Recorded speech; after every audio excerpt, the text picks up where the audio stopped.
Hello friends, welcome to civil service spot. मैं रोहुल अमीन। आज हम लोग 68th बीपीएससी जीएसपीटी के लिए करंट अफेयर्स का पार्ट 2 देखने वाले हैं। इसके अंतर्गत भी 20 प्रश्न होंगे जो बहुत ही इम्पोर्टेंट है और आप लोग कॉपी पेन लेके बैठें।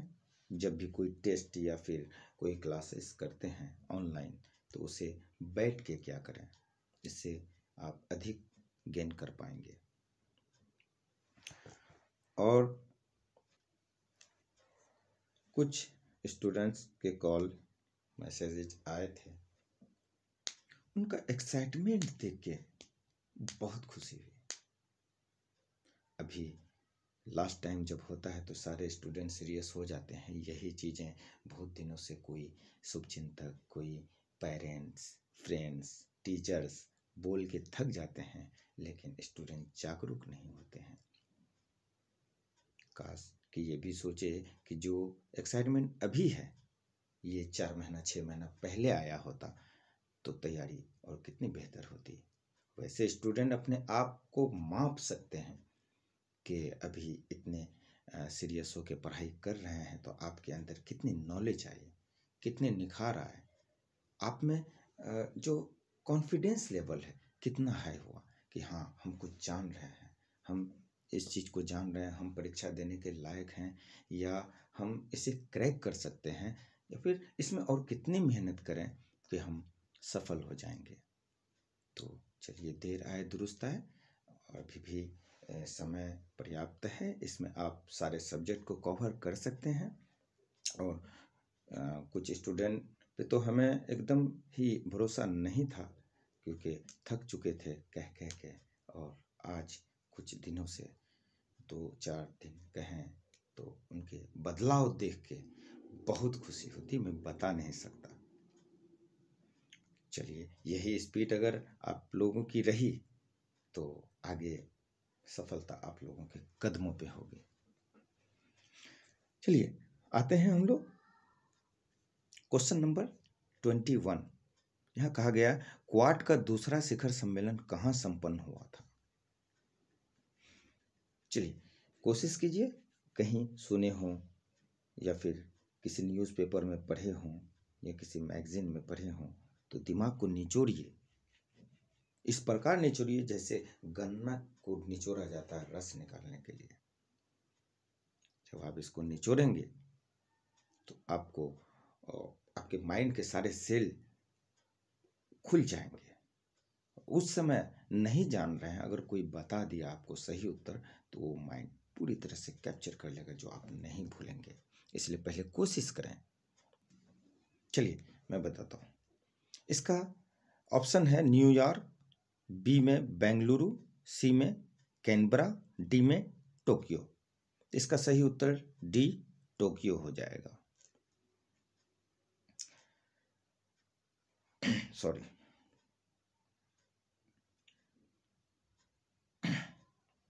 अब कहा जाता है कि ये क्वाड का दूसरा शिखर सम्मेलन जो है 24 मई 2022 को केंटई पैलेस टोक्यो में हुआ था।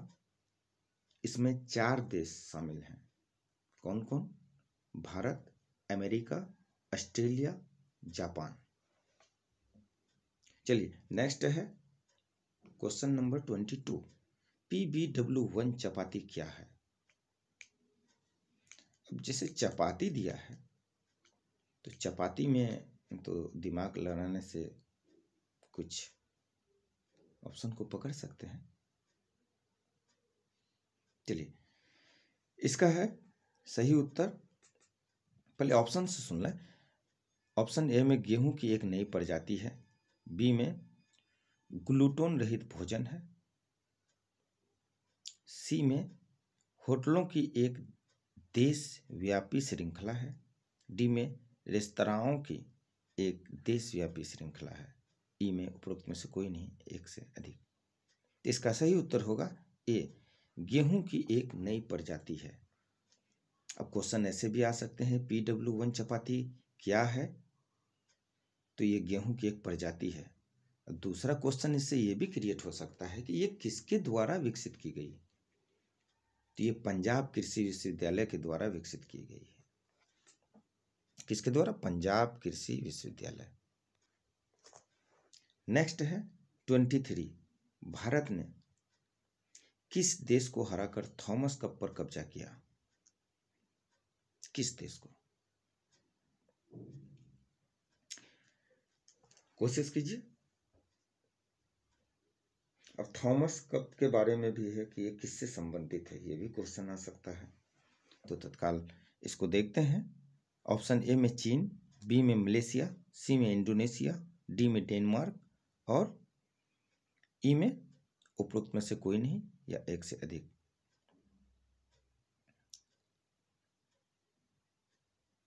चलिए, इसका सही उत्तर होगा ऑप्शन सी, इंडोनेशिया।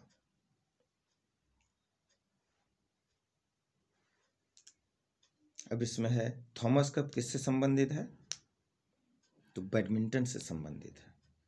और ये महत्वपूर्ण क्यों है, ये भी जाने।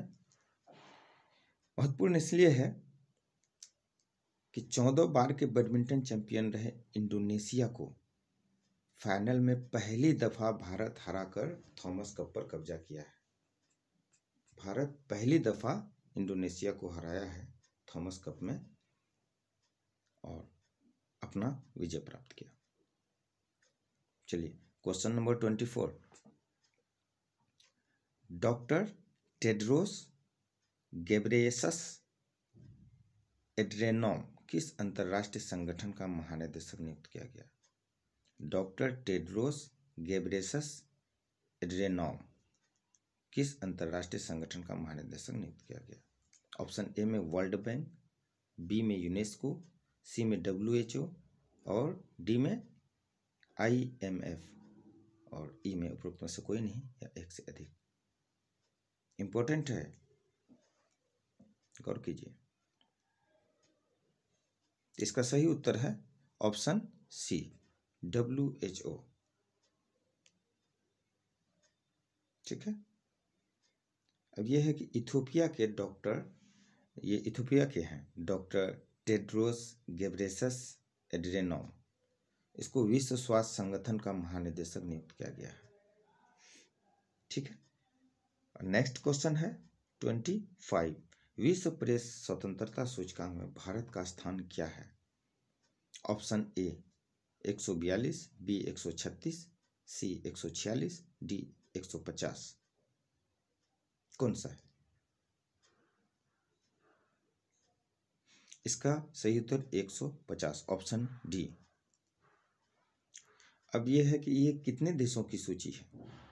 विश्व प्रेस स्वतंत्रता सूचकांक रिपोर्ट 2022 जो है, इसमें कितने देशों की सूची? 180 देशों की सूची में भारत का स्थान 150वां है, 150 है।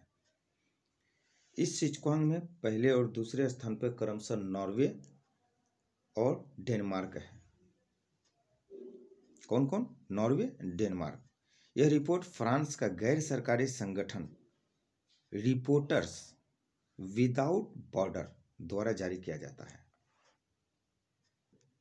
नेक्स्ट क्वेश्चन है 26, नॉर्डिक शिखर सम्मेलन जिसमें भारत की ओर से प्रधानमंत्री नरेंद्र मोदी ने भाग लिया का आयोजन कहाँ किया गया?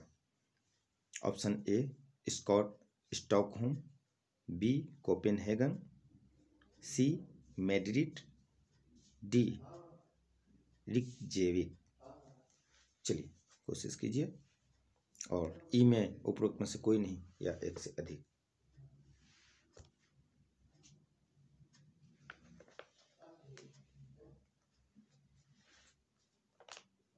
चलिए, इसका सही उत्तर होगा कोपेनहेगन। अब जैसे डेनमार्क की यात्रा के दौरान जो प्रधानमंत्री नरेंद्र मोदी जी ने 4 मई को कोपेनहेगन में नॉर्डिक शिखर सम्मेलन में भाग लिया। नॉर्डिक देशों में कौन कौन देश आते हैं वो नोट कर लें आप। डेनमार्क, नॉर्वे, आइसलैंड, स्वीडन और फिनलैंड। नॉर्डिक देशों में डेनमार्क, नॉर्वे, आइसलैंड, स्वीडन और फिनलैंड आते हैं। नेक्स्ट है 27, इसमें है स्टार रेटिंग सिस्टम किस मंत्रालय के द्वारा लॉन्च किया गया है।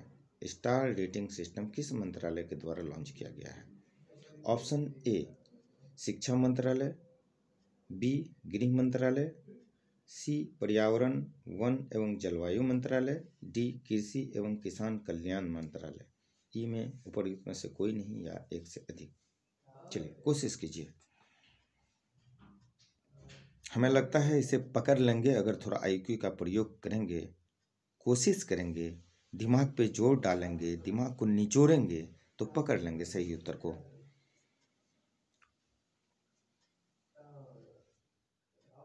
चलिए इसका सही उत्तर होगा ऑप्शन सी।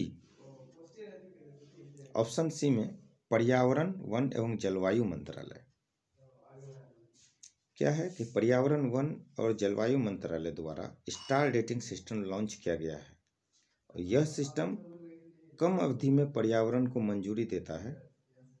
इस नई प्रणाली के साथ राज्यों को रैंक और प्रोत्साहन देगा। क्या देगा? रैंक और प्रोत्साहन।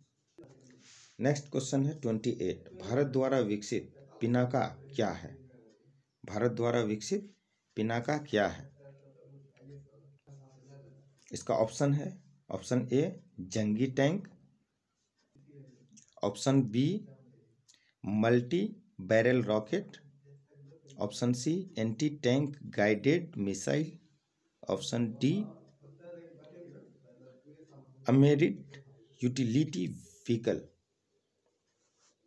और ऑप्शन ई उपरोक्त में से कोई नहीं या एक से अधिक।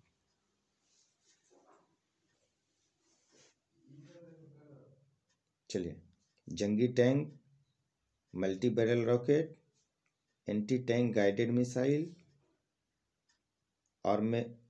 आर्मोरेड यूटिलिटी व्हीकल, उपरोक्त में से कोई नहीं या एक से अधिक, कौन सा है। इसका सही उत्तर होगा बी मल्टी बैरल रॉकेट। ये रॉकेट लॉन्चर का नाम, ये रॉकेट लॉन्चर पिनाका, ठीक है, जो नाम रखा गया है, किस पे रखा गया है रॉकेट लॉन्चर पिनाका, ये भगवान शिव के धनुष पिनाक के नाम पर रखा गया है। भगवान शिव के धनुष पिनाक, भगवान शिव के धनुष का नाम पिनाक था, उसके नाम पर रखा गया है पिनाका रॉकेट लॉन्चर का नाम। चलिए अगला है 29, क्वेश्चन नंबर 29, ओलंपिक में पदक जीतने वाली पहली भारतीय महिला निम्नलिखित में कौन है।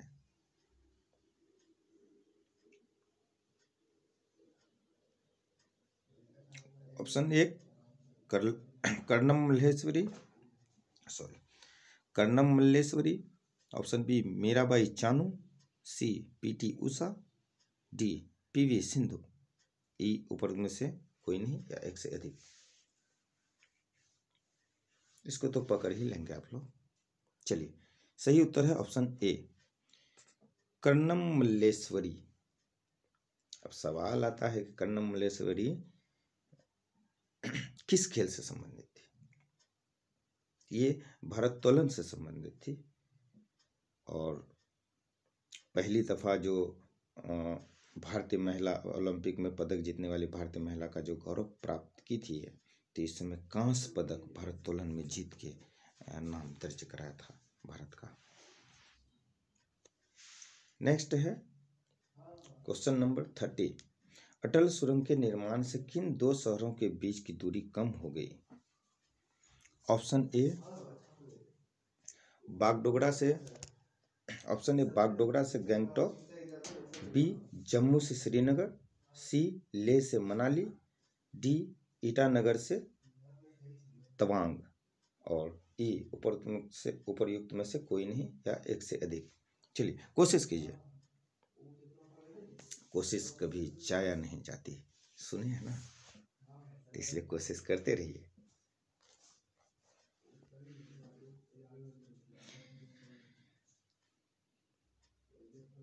चलिए इसका सही उत्तर होगा ऑप्शन सी लेह से मनाली।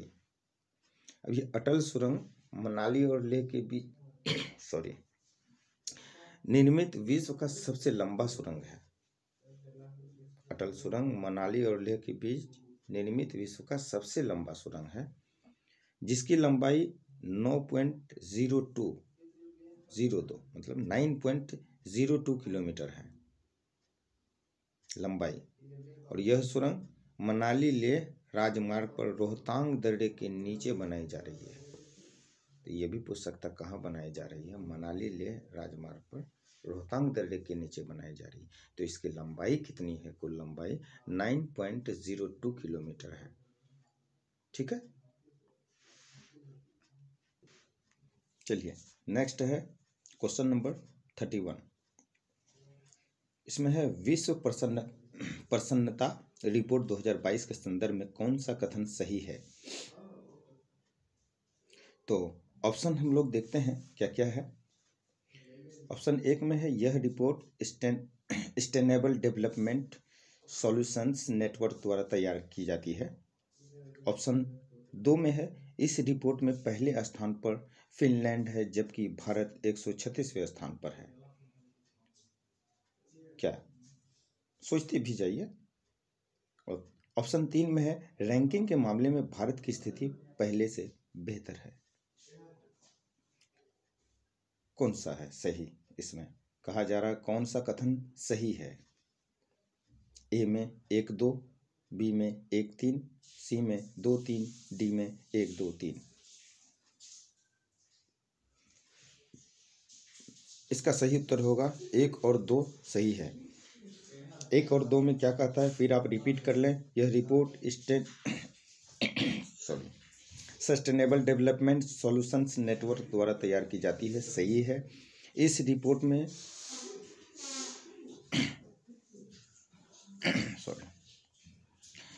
इस रिपोर्ट में पहले स्थान पर फिनलैंड है और भारत का 136वें स्थान है। नेक्स्ट क्वेश्चन है क्वेश्चन नंबर 32। इसमें है भारत के साथ हुए समझौते के तहत किस देश ने भारत के पूर्वोत्तर क्षेत्र के विकास के लिए सतत विकास पहल की घोषणा की? चलिए ऑप्शन है ए में America, B Germany, C France, D Japan और ई उपरोक्त में से कोई नहीं या एक से अधिक। चलिए कोशिश कीजिए। सॉरी,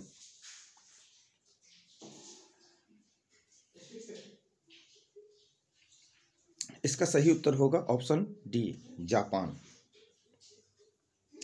भारत और जापान के बीच हुए समझौते के तहत जहां जापान से क्या क्या है, गौर कीजिएगा, जापान के लिए क्या है और भारत के लिए क्या है। जापान ने भारत के पूर्वोत्तर क्षेत्र के सतत विकास के पहल की घोषणा की। कौन? जापान। भारत के पूर्वोत्तर क्षेत्र के सतत विकास की पहल की घोषणा।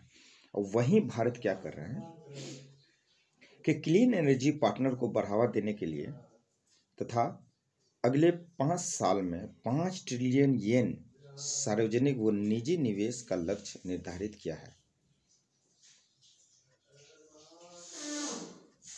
चलिए नेक्स्ट क्वेश्चन है निम्नलिखित में से कौन सुमेलित नहीं है? एक तरफ युद्ध दिया गया, एक तरफ युद्धाभ्यास दिया गया है। तो इसमें ए में है स्लाइनेक्स जो भारत श्रीलंका के बीच हुआ, बी में है लामितिये 2022 भारत इटली, और सी में है दस्तलिक थर्ड भारत उज्बेकिस्तान, डी में है गार्जियन 2022 भारत जापान और ई में उपरोक्त में से कोई नहीं या एक से अधिक। तो पहले क्वेश्चन पे ध्यान दीजिए। क्वेश्चन क्या कह रहा है? सुमेलित नहीं है, सुमेलित है नहीं, सुमेलित नहीं है। सॉरी। तो इसमें फिर से हम देखते हैं। स्लाइनेक्स भारत श्रीलंका सही है, और दस्तलिक थर्ड भारत उज्बेकिस्तान ये भी सही है। गार्जियन 2022 भारत जापान ये भी सही है। गलत कौन है? लामितिये 2022 भारत इटली। ठीक है। लामितीय 2022 जो है ये भारत और सेशेल्स के बीच संपन्न हुआ था। लामितीय 2022 सैन्य अभ्यास तो है, युद्ध अभ्यास है, लेकिन भारत इटली के बीच नहीं, भारत और सेशेल्स के बीच संपन्न हुआ था। चलिए नेक्स्ट है क्वेश्चन नंबर 34। बिहार बजट 2022-23 में 7 निश्चय योजना भाग 2 की किस योजना में सर्वाधिक व्यय का प्रावधान किया गया? ये बहुत ही इम्पोर्टेंट है। इसको अगर कॉपी पेन लेके नहीं बैठे हैं तो अब भी बैठ जाएं और लिख लें, क्योंकि हर साल क्वेश्चंस इससे रहते हैं और 67वीं में भी इससे क्वेश्चंस थे। तो बिहार निश्चय योजना से बिहार के 7 निश्चय योजना भाग 2 से, पहले भाग 1 थे उससे भी क्वेश्चन पूछे जाते थे और अब भाग 2 है इससे भी क्वेश्चंस पूछे जाते हैं। तो क्वेश्चंस कह रहा है बिहार बजट 22-23 में 7 निश्चय योजना भाग 2 की किस योजना में सर्वाधिक व्यय का प्रावधान क्या है? तो ऑप्शन ए में है युवा शक्ति बिहार की प्रगति, बी में है सशक्त महिला सक्षम महिला, सी में है हर खेत को पानी, डी में है स्वच्छ गांव समृद्ध गांव, ई में है उपरोक्त में से कोई नहीं या एक से अधिक। चलिए कोशिश कीजिए। सॉरी, न्यूज़ में तो पढ़े ही होंगे, न्यूज़पेपर लेते हैं उसमें भी पढ़े होंगे। बिहार का न्यूज़ है, बिहार की योजना है, बिहार के पेपर आप लोग पढ़े ही होंगे या किसी मैगजीन में पढ़े होंगे। कोशिश कीजिए। चलिए इसका सही उत्तर है ए, युवा शक्ति बिहार की प्रगति। अब इसका कुछ डाटा नोट कर लीजिए कॉपी पेन से। बिहार बजट 22-23 में 7 निश्चय योजना भाग 2 में युवा शक्ति बिहार की प्रगति योजना को सर्वाधिक व्यय का प्रावधान किया गया। किसे? युवा शक्ति बिहार की प्रगति, इसको सर्वाधिक व्यय का, इसके लिए सर्वाधिक व्यय का प्रावधान किया गया है, जो 1153.00 करोड़ रुपए है। डाटा क्या है? 1153.00 करोड़ रुपए। इसके बाद क्रमशः नोट करते चले, सशक्त महिला सक्षम महिला, सशक्त महिला सक्षम महिला के लिए 900.00 करोड़, मतलब 900.00 करोड़ रुपए। फिर स्वच्छ गांव समृद्ध गांव 847.00 करोड़ रुपए। हर खेत को पानी 600 करोड़ रुपए और स्वच्छ शहर विकसित शहर, इसमें 550 करोड़ रुपए का स्थान आता है। एक बार मैं रिपीट कर रहा हूं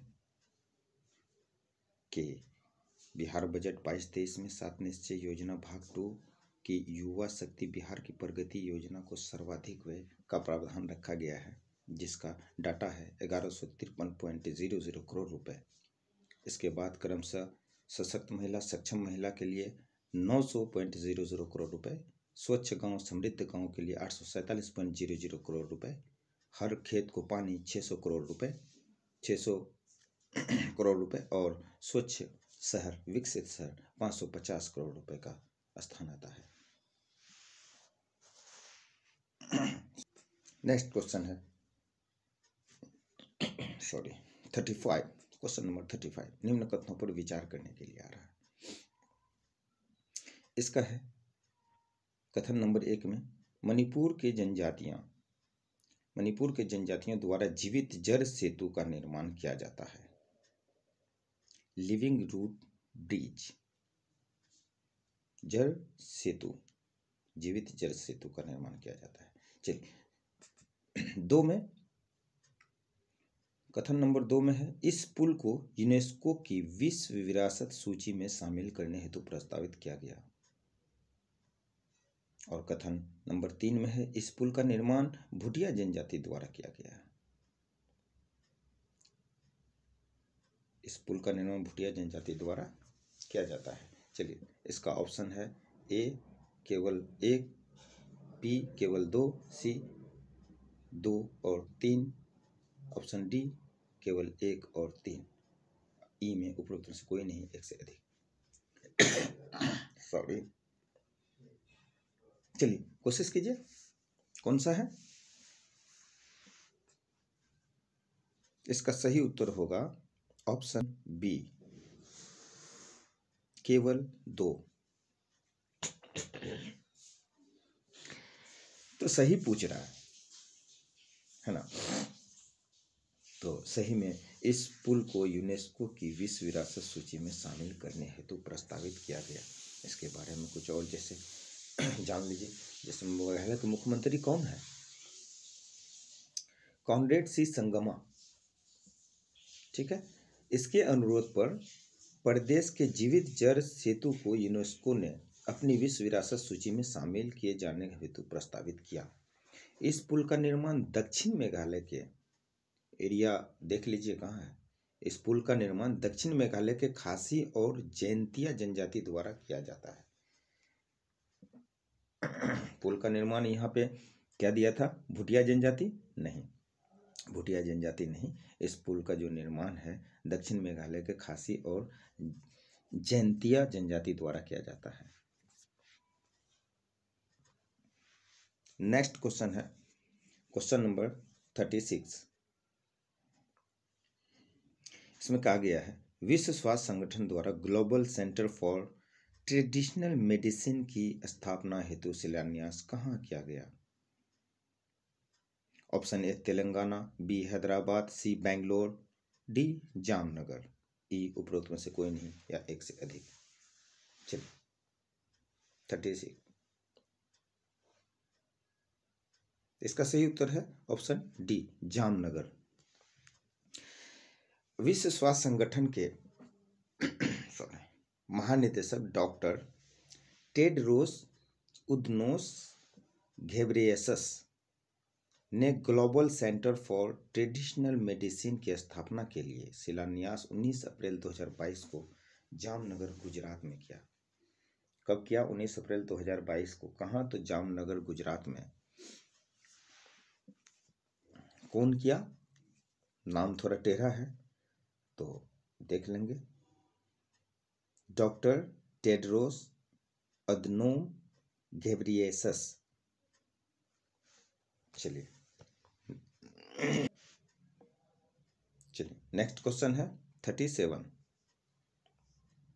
जम्मू कश्मीर के संदर्भ में निम्न कथनों पर विचार करें। अब विचार में जो कथन नंबर 1 है यह है विधानसभा सीटों के पुनर्परिसीमन के लिए न्यायाधीश रंजना देसाई की अध्यक्षता में परिसीमन आयोग का गठन किया गया। ये भी सही ही लगता है, दिमाग में जोड़ दें आप लोग। नए परिसीमन के अनुसार जम्मू कश्मीर विधानसभा में सीटों की 83 से बढ़ाकर 90 हो गई है सीटों की संख्या। ये भी सही ही लगता है। विधानसभा सीटों में पाक अधिकृत कश्मीर की 24 सीटों को शामिल नहीं किया गया। ये भी मिलता जुलता ही सही ही लग रहा है, आप लोग भी दिमाग पे जोड़ दें।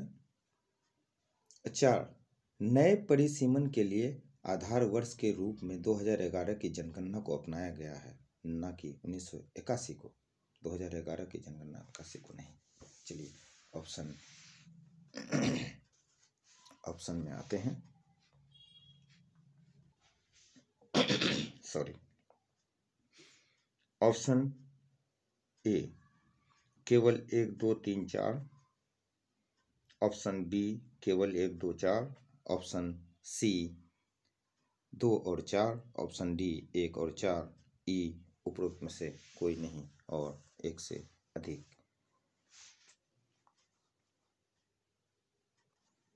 चलिए देखिए, ए, बी या सी या डी या ई कौन सा होगा? चलिए इसका सही उत्तर होगा ऑप्शन ए। इसका सही उत्तर ऑप्शन ए है कि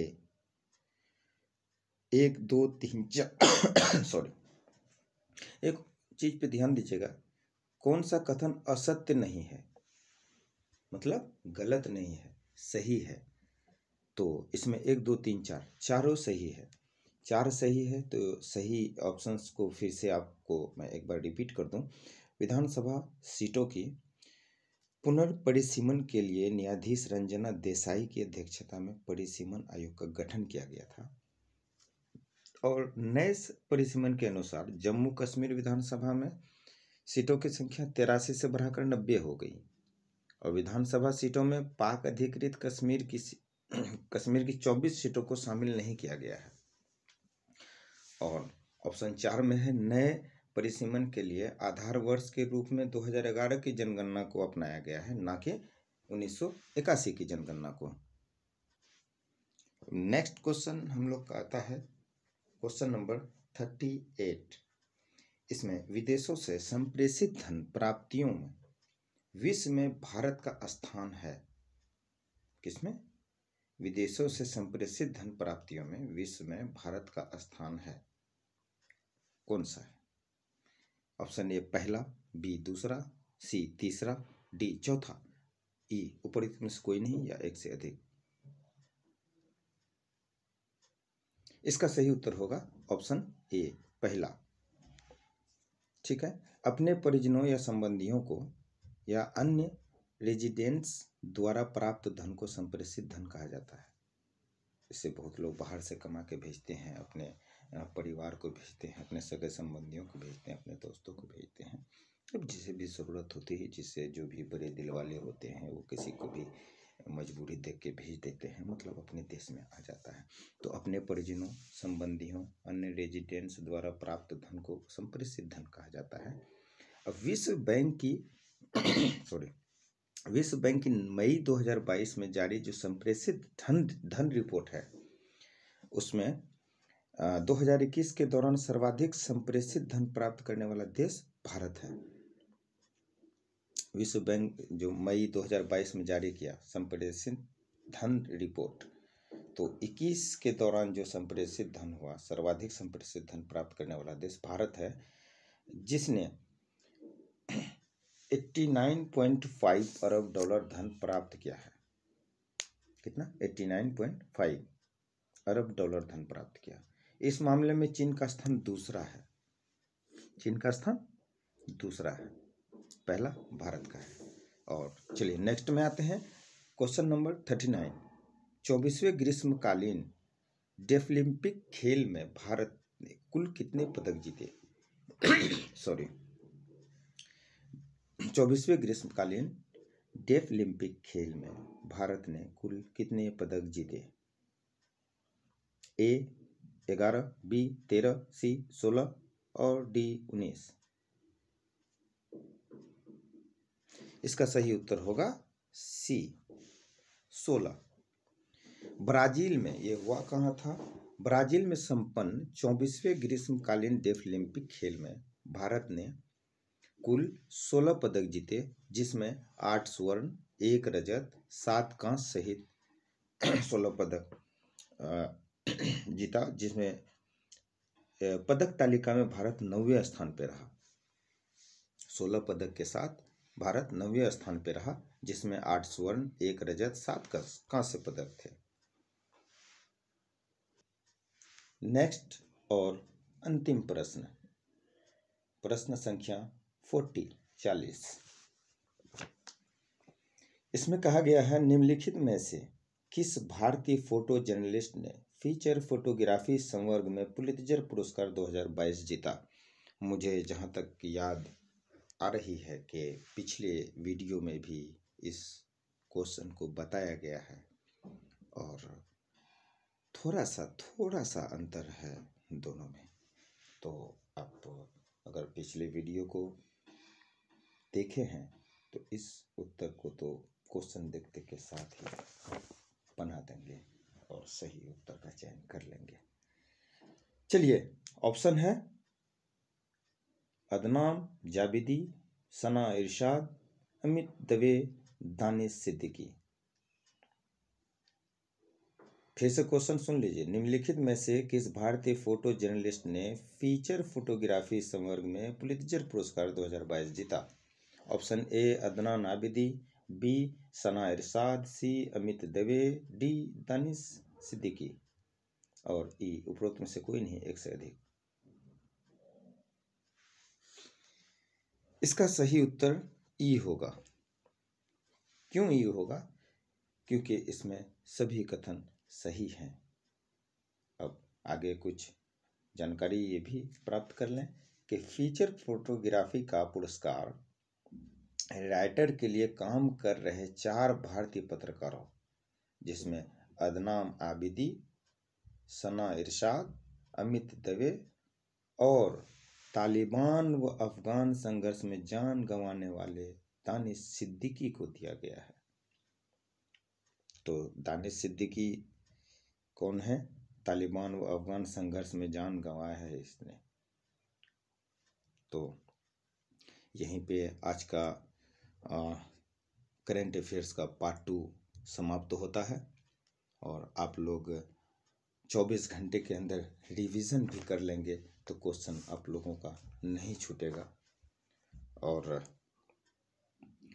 आप लोग को कोई प्रश्न उत्पन्न होता है तो कमेंट बॉक्स में कमेंट कर दें, और कहीं कोई भी समस्याएं आती है या आप तैयारी करने के समय में कोई समस्याओं का सामना करना पड़ता है, समझ में नहीं आती है, या संदर्भिक पुस्तक के बारे में आपको समझ नहीं आती कि किसको देखें किसको नहीं देखें, समय कम है, कैसे कवर होगा, तो आप इसके लिए भी संपर्क कर सकते हैं, कमेंट कर सकते हैं, आपको मार्गदर्शन दिया जाएगा। चलिए, धन्यवाद। इतने देर हमारे साथ बने रहने के लिए बहुत बहुत शुक्रिया।